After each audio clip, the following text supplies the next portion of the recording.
Hello and welcome to Systemize Your Success. I'm Dr. Steve Day, your host for today. Now, I want to start with a story, and this is back when I was a undergraduate in computing, when I studied computing in Manchester, and I got a job as a placement with a really good IT firm. And one of my roles towards the end of, one of my responsibilities towards the end of my role there was to get my replacement from the next cohort of people coming in. And I was tasked with basically going through all the CVs that were sent in, the applications and the CVs for the job to replace me as I was leaving and going into back to university. And I remember walking in that day, and there was literally a stack. I can't remember exactly how many, maybe like 50 or even 60 CVs and application forms that were stacked on my desk. And my task was to basically go through and pick the 10 people that we were going to actually interview.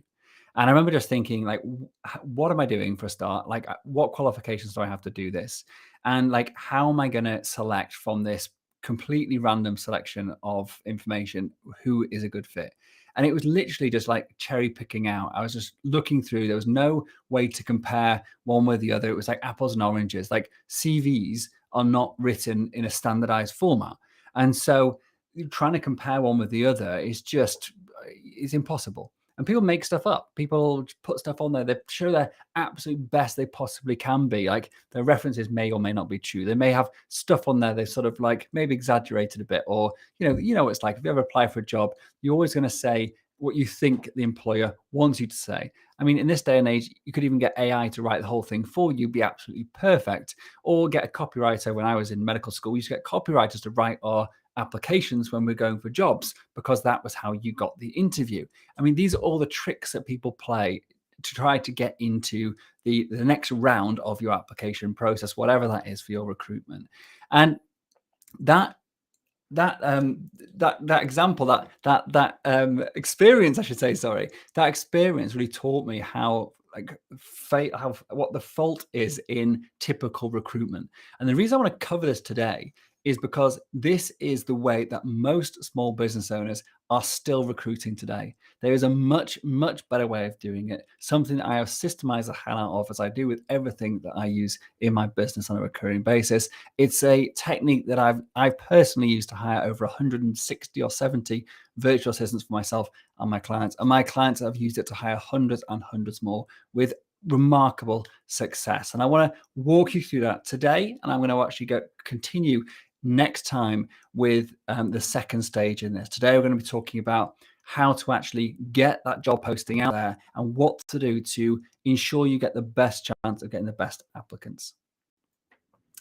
Okay, so today is all about recruitment. And if you've been following this podcast for a while, this is a subject I've covered a couple of times. Right at the beginning, in the early days, probably in the episode around 10 or 12, I think, from memory, I actually went through this recruitment process in quite a lot of detail. And some things are the same. Actually, a lot of it is the same, but there are some things that I've improved on. I'm going to cover those as I go through this today, and as I said, in a subsequent episode next week. I don't like normally splitting up subjects. I like to cover everything in one, but today we're going to be talking about how to get the job out there.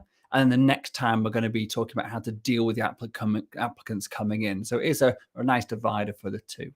And in those previous episodes, I have gone through this, but even if you listened to those before, I would listen in, because I'm probably going to cover some new stuff and the new ideas and things I've developed over the past couple of years since I did those episodes about 18 months ago.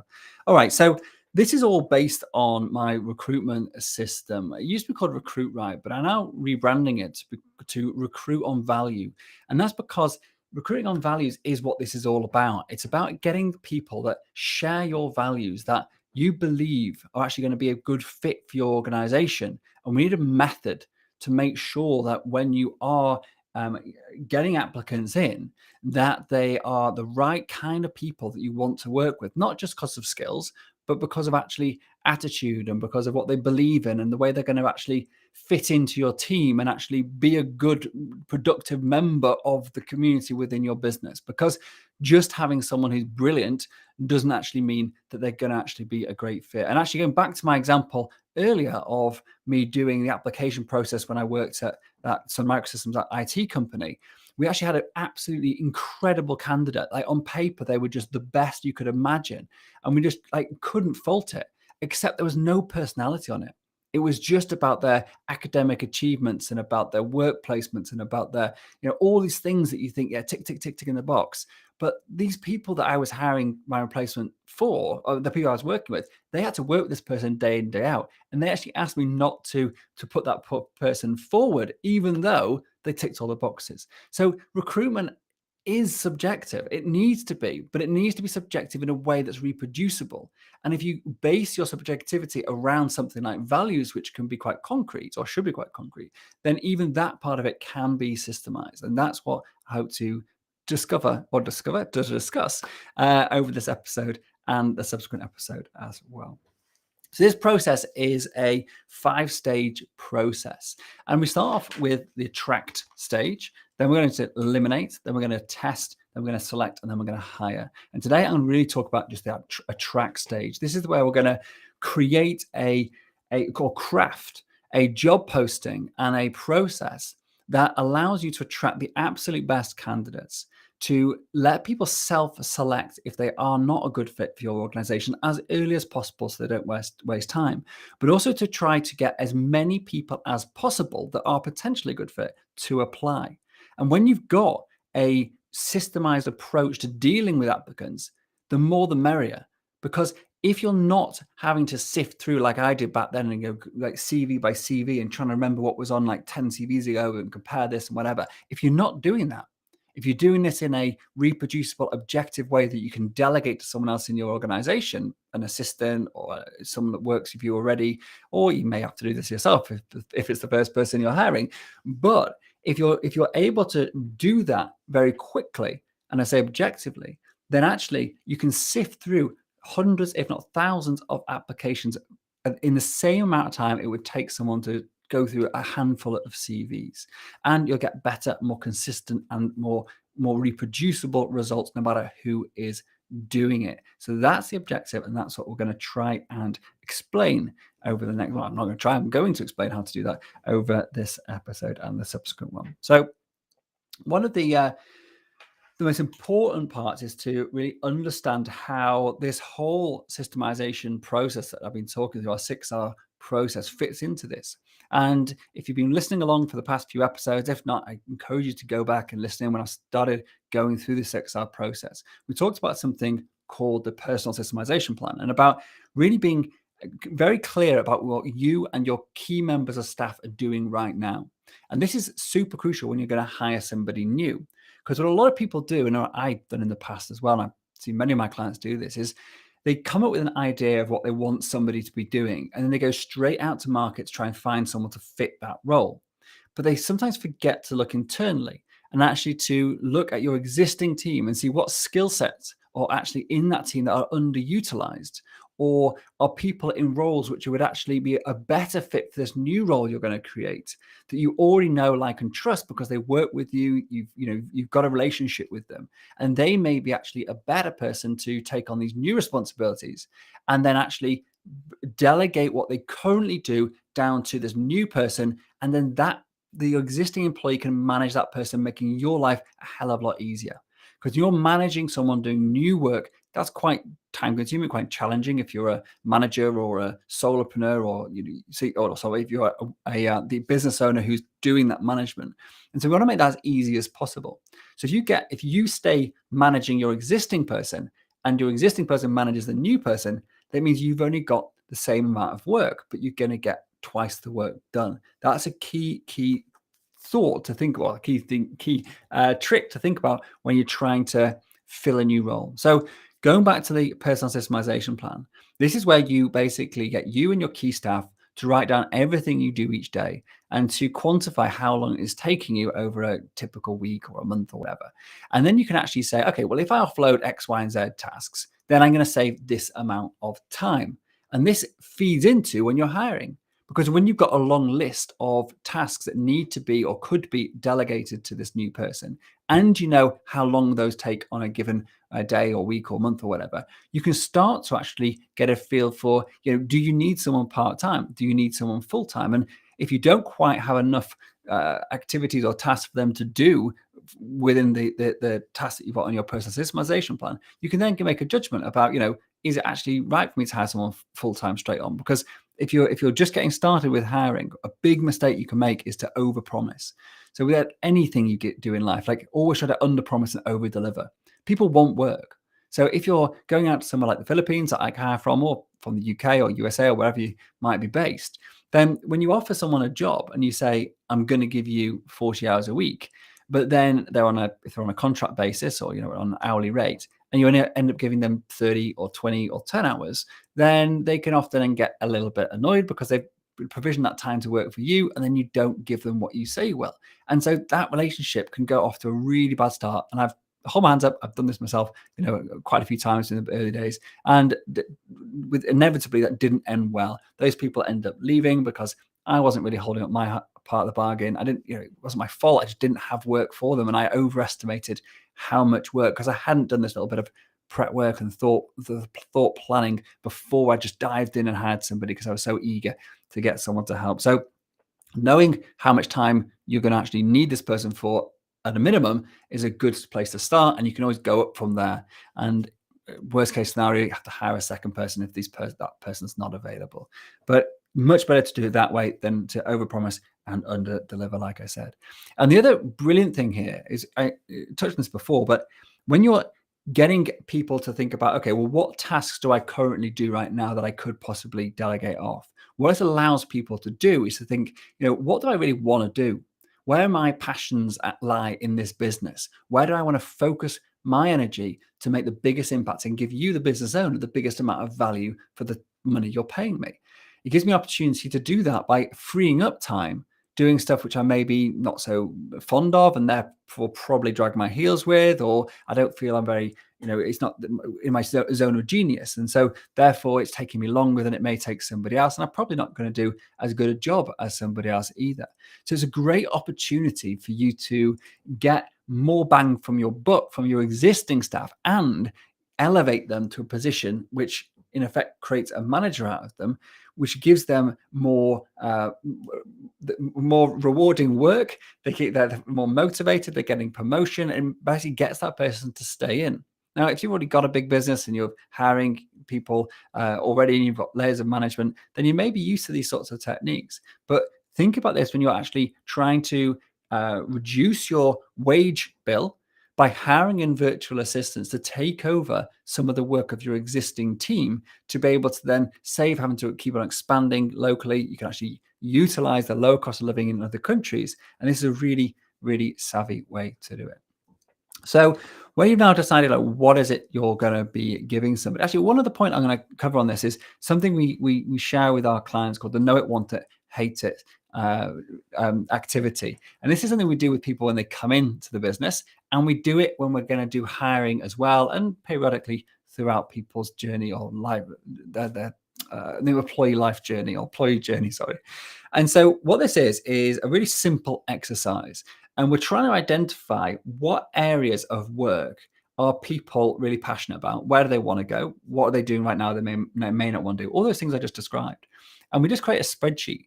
And on the left-hand side of the spreadsheet, we literally write down everything we can think of that happens in the company.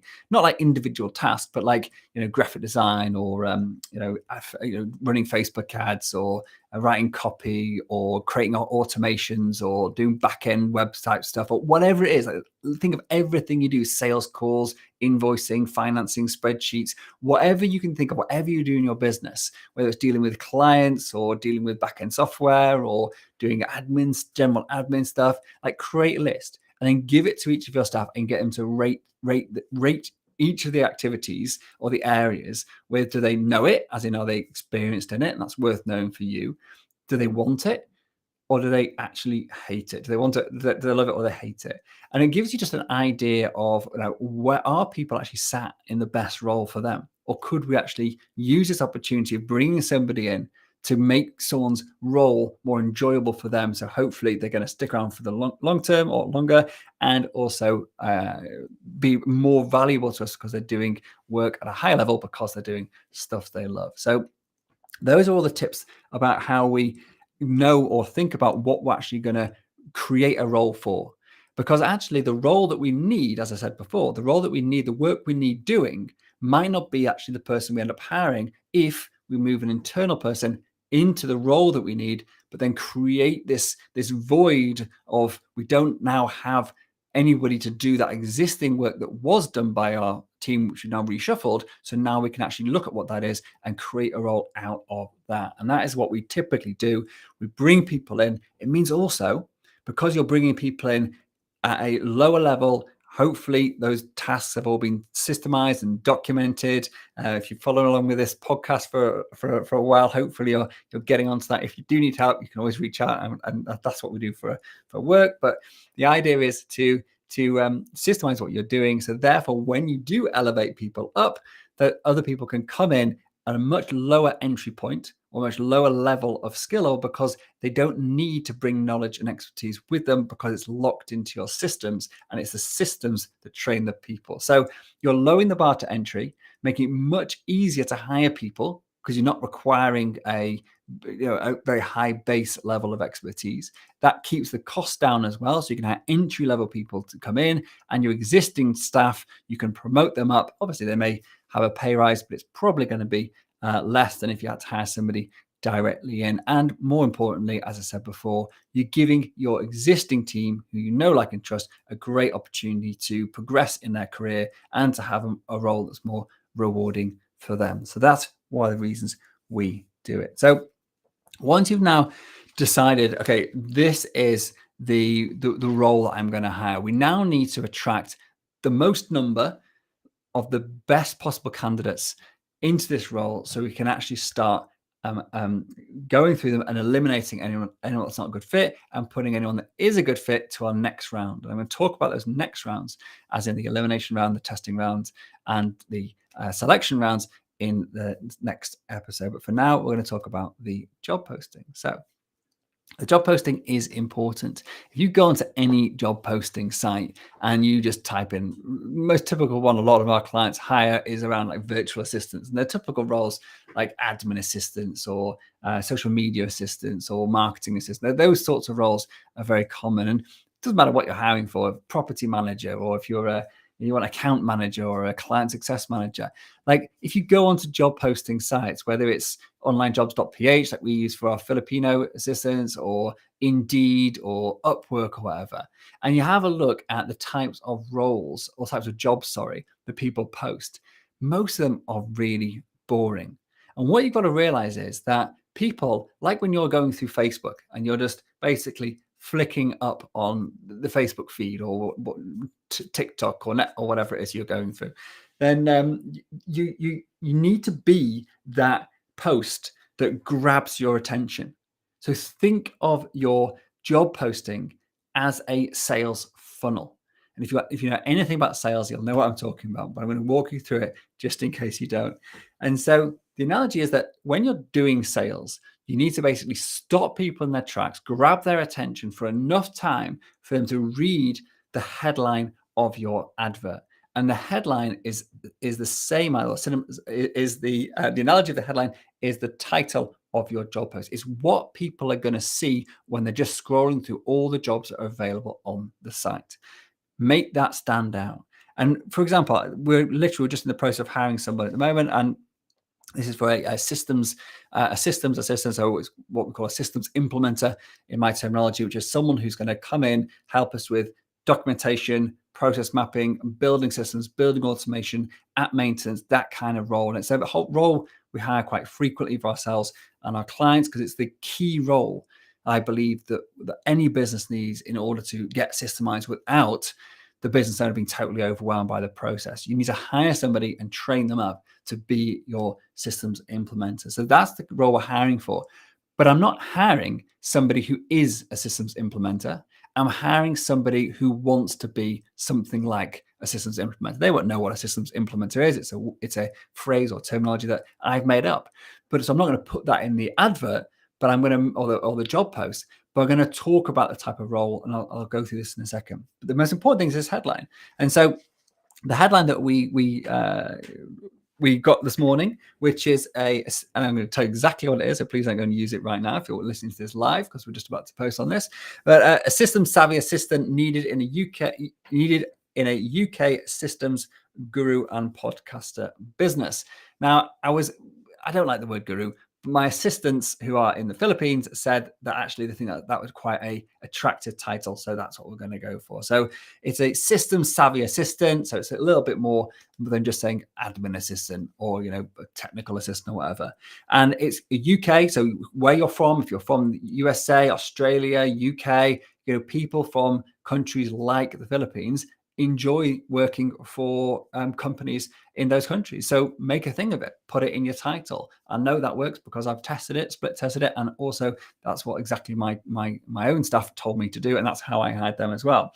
And then just something like, for me, systems guru and podcaster, because if they're interested in podcasts and they also fit the bill and they pass the test, then that may be something that pulls them in, because I am a podcaster. As you know, I'm on a podcast now, and we do a lot of automation, a lot of systemization around the podcast production and promotion. And so there's lots of opportunities there if that's what this person ends up being attracted to. And so in the future, there may be a good fit, as I say, when we hire somebody else in, they may be able to move into a role around that some more. So that's why I'm putting it in, because I think it might be interesting.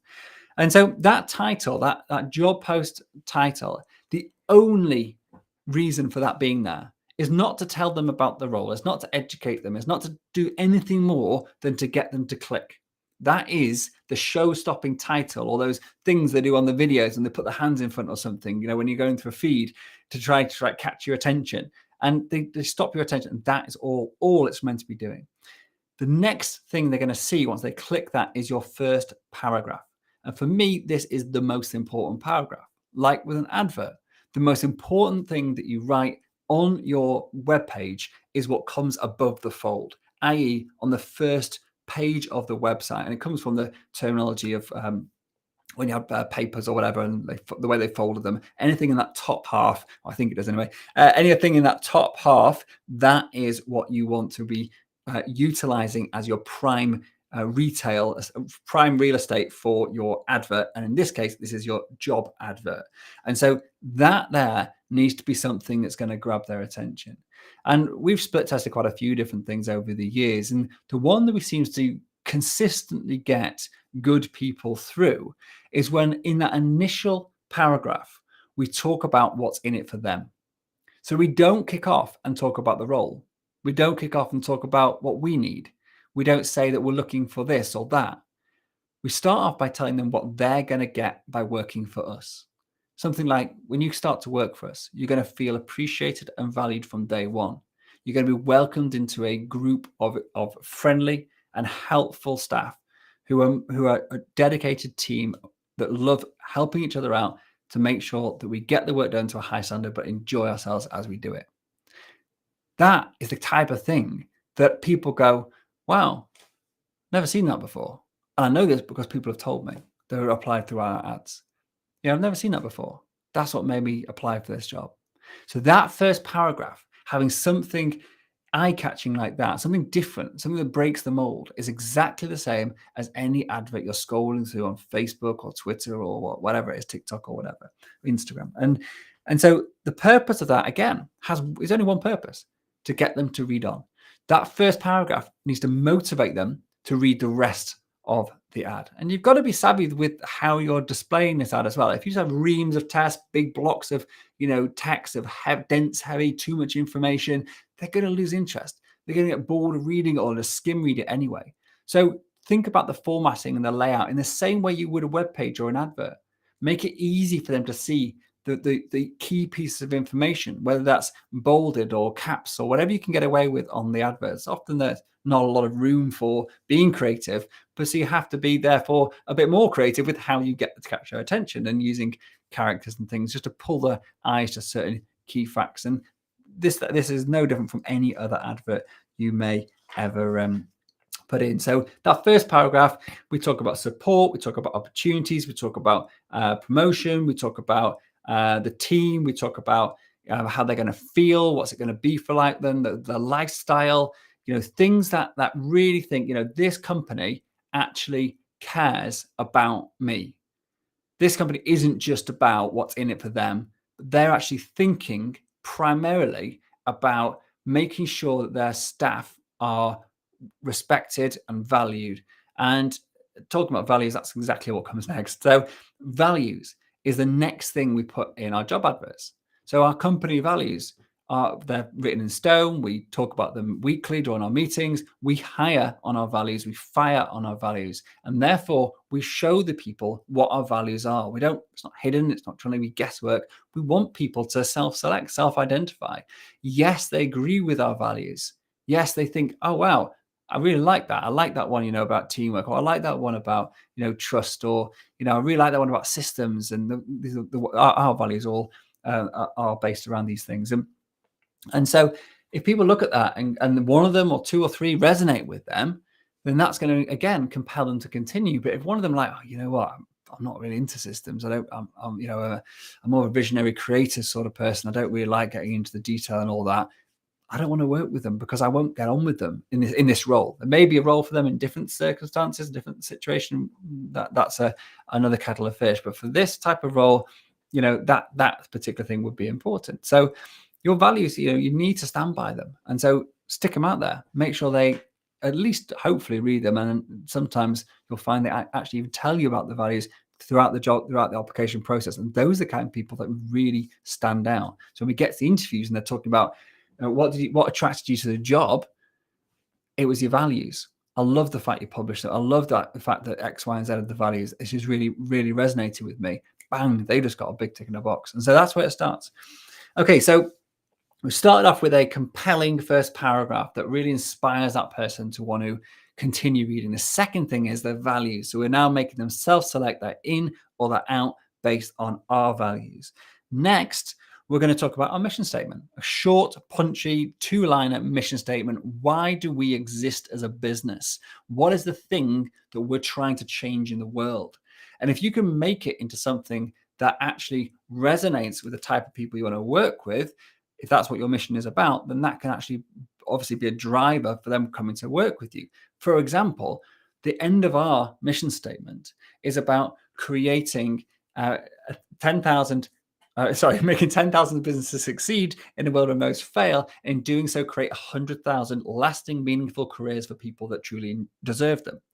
So that last bit there is going to resonate with the people that are applying for jobs, because actually our business is about getting people work who deserve it and giving them actually meaningful and lasting careers. So the fact that not only is our values on this, but our mission statement even says it as well, is now painting a really good picture. So think about these things. What message are you giving out to the people that you're trying to attract in with the things that you're saying, both just an advert, which you're going to write maybe for this purpose, or the way we do it is we actually we've already prepared all this stuff. It is our mission statement. It is our values. We have the same introductory paragraph about how it's going to be like working with us for every job role. So once we do this once, we only have to tweak a few little bits for any single role.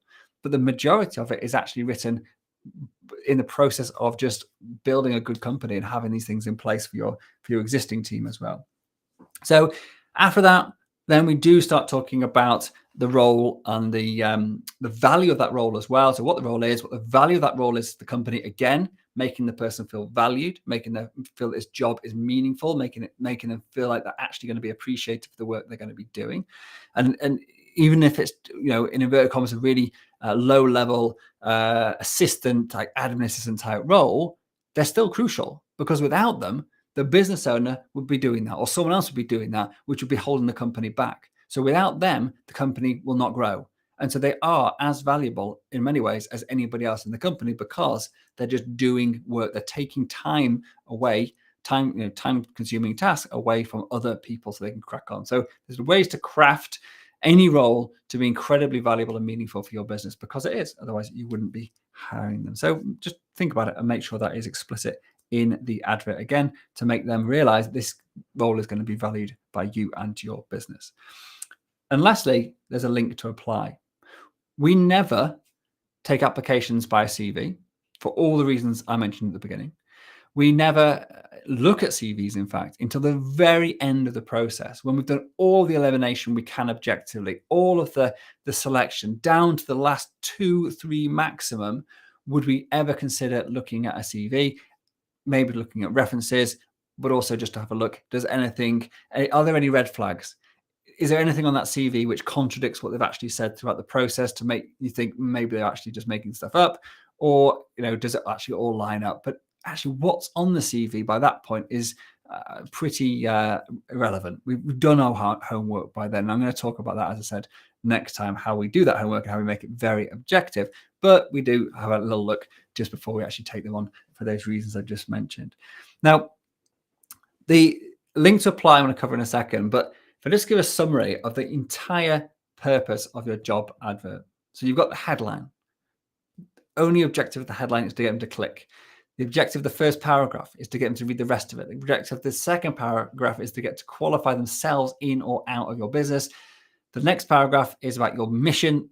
Then we're talking about actual job details. They need to know a little bit about what they're applying for. We don't go heavy on there. Keep it pretty not vague, but we don't go into detail and say you're going to do this on a Tuesday and that on a Thursday afternoon. It's like, what type of roles they're going to do, what's their responsibility level going to be like, and what reward will they get, and is there room for promotion and a genuine career path for them, or is this more of a part-time or a short-term role? Those sorts of things go in there, of course, and you put in there some estimate of what you're going to be paying for this role, a range always, and start with the highest and go lowest.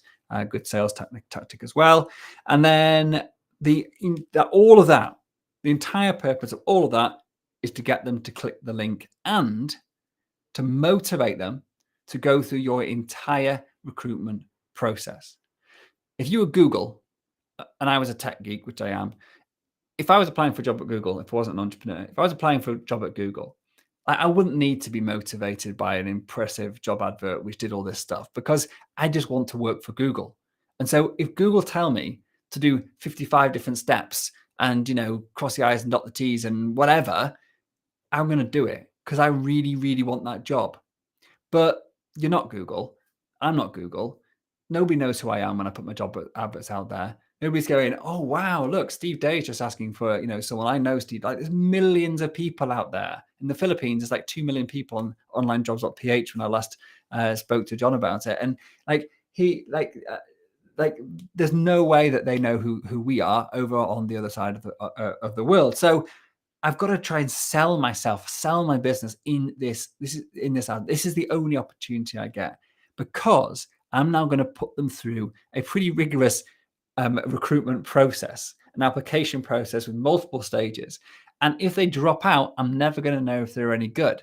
So the good people, I need to motivate them to keep going until they get to the end, because those are the people that I want. If they drop out before they even get there, I'll never have known if they were going to be a good fit or not. And so I need to make this part as motivating as possible so they get excited about the role. And then when they do click that link, they complete the application form and they can go on to the next stage if they pass through that first round. And I'm going to touch on the application form now. I'm going to talk about actually a bit of detail, but I'm not going to go into the elimination process, which comes next, as I want to save that for next time, because I don't want this to expand into a sort of an hour and a half long ranting about recruitment. Okay, so they've clicked the link. They're going to apply. What do you put on the application form? Now, in the early days, I mean, you got to get, I've run a recruitment agency many, many moons ago in my early 20s. I have done recruitment for a number of companies, for my own companies, and when I had partnerships with people.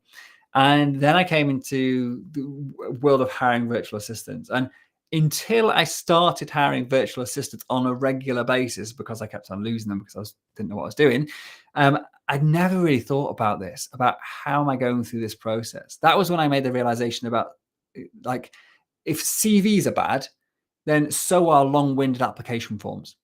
Because in the early days, I had loads of long questions. So I had some questions, like easy questions as well. And at the end, I had loads of long questions, like 6 or 7 long questions. And they'd be like, describe a situation where you were put under pressure by your manager and you didn't have the resources available. And how did you cope with that? And whatever it is, how did you deal with a angry customer at work? Or, have you ever felt victimized at work? Whatever the questions are, you're trying to pull out to find out how they deal with stress and how they're good creative thinkers, or whatever it is you're trying to do. Those long-winded questions, in my opinion, have no place at this stage in a recruitment process. They are necessary at some point, but not now. Right now, Our job is to get rid of everybody who's not suitable, because the more people you have in this recruitment funnel, the more work you and your team are going to have to do. Now, I said you wanted to attract as many people as humanly possible into this funnel. And I just also mentioned with a caveat, you're trying to get the right people in. But the result of doing it this way is you're going to end up with a lot of people in the funnel. In the early days, so go back 6, 7 years ago when I started hiring from the Philippines, we used to get about 2,000 applicants for some jobs. Between 1 and 2,000 was pretty average. It's gone down a bit since then, but we still, the range, we get about 200 to 300, maybe even 400 on a really good run. That's a lot of people, a lot of applications to go through. And these are people who are filling out the application form, not just clicking the ad. We have 1,000 people still clicking the ad, but only say 200 or 300. And even, some like 100 would still be not a bad run. You could still get away with that and still make it work. So, but what we need to do is not have to spend any time. And how we do that is have a really objective application form. The application form is a series of yes/no questions, numeric questions, pick your own answer questions, as in multiple selection questions that are basically yes, no, or a value that we can then grade. Because if we can say this person scored picked the number 7, but we need them to pick an 8 or 9, or we need to get 8 or 9 on this thing, then we can eliminate them really easily. So for example, internet. Real problem for a lot of people in certain countries in the world. And when you're working with remote workers, it can be a bit of a stress, because if your staff haven't got good internet connections, then it can lead to real problems with communication over Zoom and basically just breakdown or it takes a long time to do work, uploading stuff and downloading stuff, and it can be a bit of a nightmare. And so a simple way to get around having those sorts of people come to your interview who are not suitable to work for you, because you need people who can access the internet with a high speed, because then they can actually work efficiently. Otherwise, you're going to get frustrated.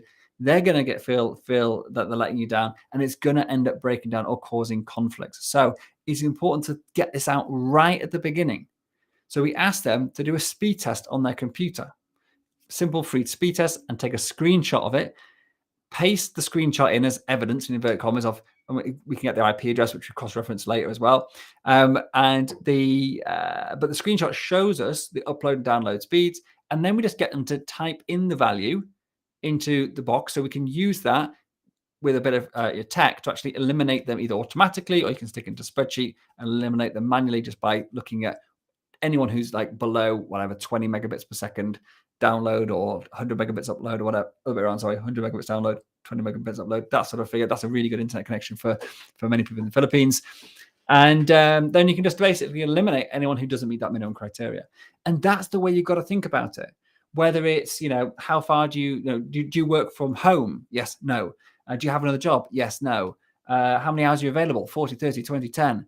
All these things are very easy to basically create something that's totally objective. That you can go, yes, they meet my minimum criteria, or no, they don't.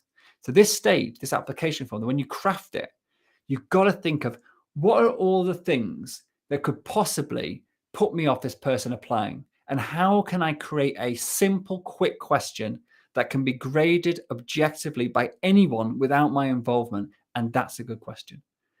Whatever it is. I know we got a client that works in London. He's an estate agent, and one of their criteria was the length of time it took somebody to get to work.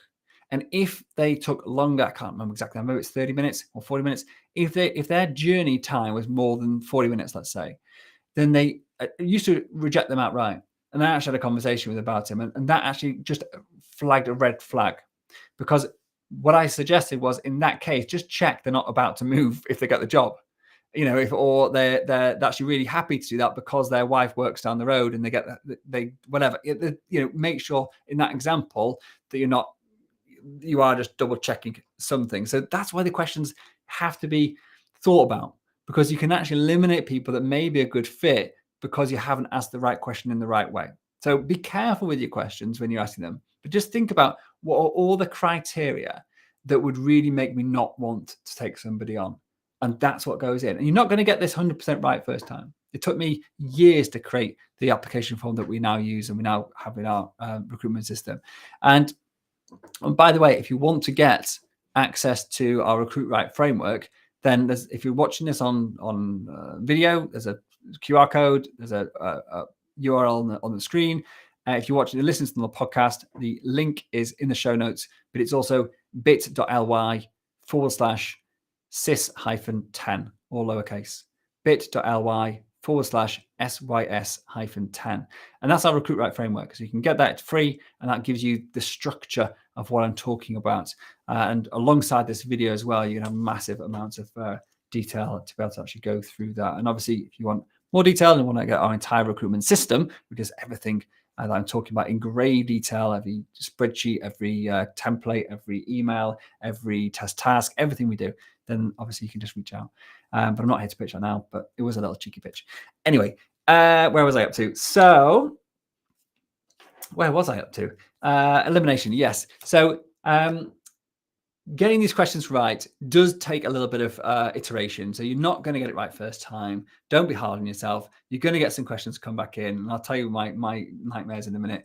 And the next time round, you'll just do it better. And it's as simple as that. That's the systems approach. You've got to have a mindset of systems is a journey of iterative improvement. And if you've got that mindset and you understand that systemization of your business never ends, it's just a continuous cycle of improvement, then you stay positive and stay motivated, even though you think, oh, I'm nearly getting to the end of the tunnel. Oh no, now there's a whole nother round of changes. But that's a story for another day.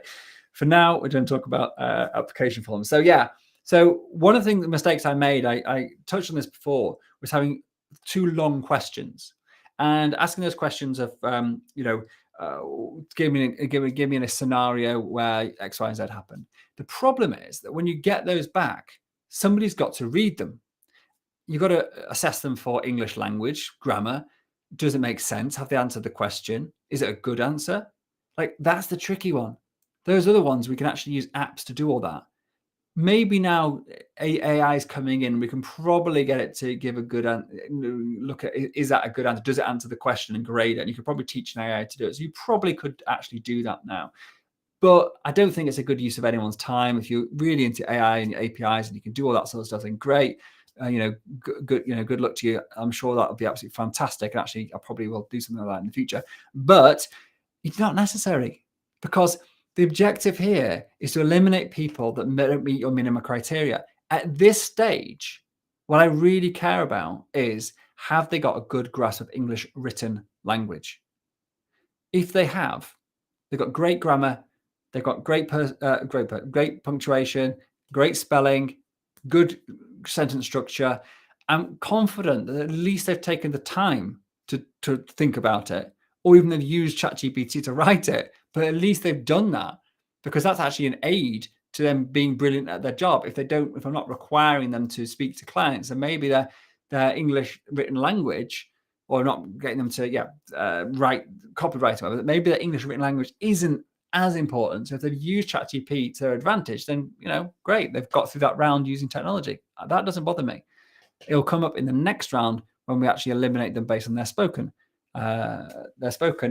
English instead. And that is obviously something that is important in business, because I've worked with people without brilliant English language in the past. It's been a real hindrance. So I alluded to using technology to grade this stuff. And a little quick tip, you can use Grammarly Pro or Grammarly even as well, free Grammarly. Copy and paste answers in. It'll give you a grade out of 100 of how good their English language is. And that is how we do it objectively. So nobody has to read it. It's just a copy, paste, copy, paste. And again, you can get savvy, you can get techie, you can use APIs, and you can do all this automatically. But we just do it by copy and paste even today, because it's not worth the effort of setting that stuff up and maintaining it for our internal systems. As we roll out our recruitment app, of course, we'll be doing all that sort of stuff. But yeah, so that's how we objectively grade our long answer. So just to go back, we only have one now. The criteria are in 150 words or less. Tell us something, whatever it is you want to ask them. The criteria is it less than 150 words? And what's the score on Grammarly? We don't even read it. At the later stage, we may read it to make sure they can actually write in English, to make sure it doesn't, it's not terrible, but it should have been picked up with Grammarly anyway.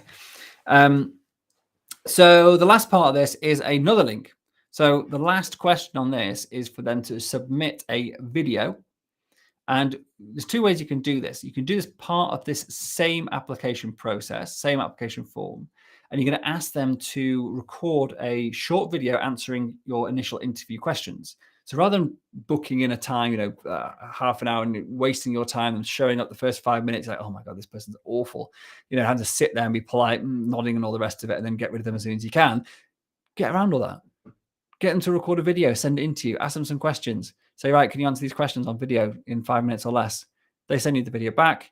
I call it the 2.5-minute interview technique. So they record the video in 5 minutes. You watch it double speed. It's 2.5 minutes. The good ones you watch at single speed as well, just to actually get a real feel for their personality and the way they're talking. The bad ones you spot a mile off. You don't need to watch more than 30 seconds. So it's pretty much the 30-second interview, to be honest.